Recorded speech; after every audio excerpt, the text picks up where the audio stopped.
This young GSP bitch, Mavis, is 15 months old, and she's starting to hunt really quite expansively and work the wind quite nicely.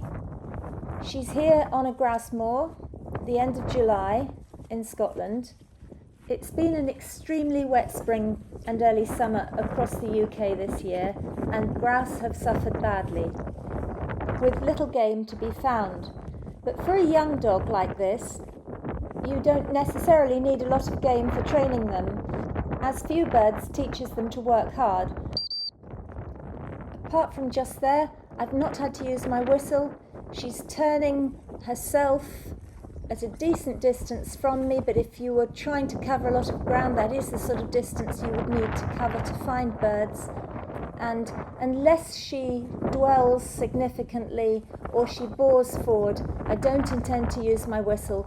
She's just learning to work the wind. What I must do is to keep up with her, and my body language is constantly turning, so I'm walking the direction that I want her to run.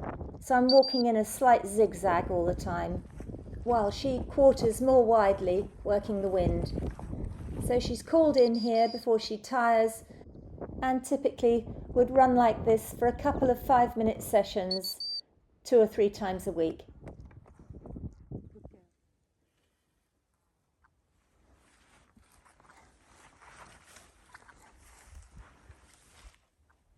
Now 2 days later, Oxo, a 4-year-old kennel mate, was working and has gone on point, having found grouse, and Mavis, who was walking at my side, is allowed to go forward and work with her, honouring the point.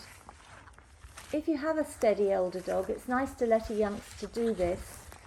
They will learn on their own, of course, but having an older dog that behaves in the right way, it does no harm to let them come up sides and just work the bird with them. I was keen to let Mavis hold this point for as long as they would. Oxo, I knew, would move forward when the situation arose. Once the bird started to go, she would follow it and start to work it closer. But I absolutely wanted Mavis to have the point for as long as possible. If anything, she's been putting birds under a little bit of pressure, and this just helped her to stay in touch and actually just work really slowly and enjoy the scent. Get on.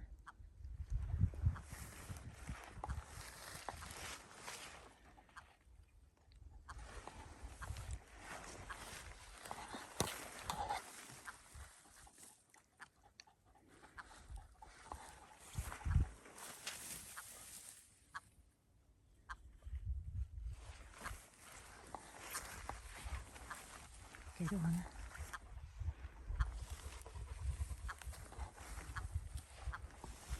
Good girl. And in the end, the birds break on their own. The dogs don't pressurise them at all. It was me moving that actually put them up.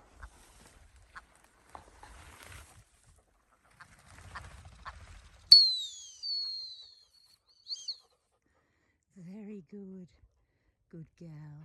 And I always ask the dog to sit on the first wing beat of the bird. They're then asked to go forward and work out the area in case there's another bird. Work it out. So this is a good reward for Mavis, to allow her to go forward and check out the area and take in the scent.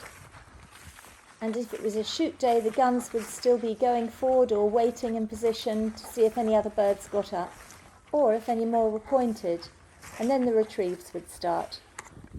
So whilst this 15-month-old dog has daily obedience and retriever training, it's essential to hunt her 2 or 3 times a week so that all training is moving forward in balance.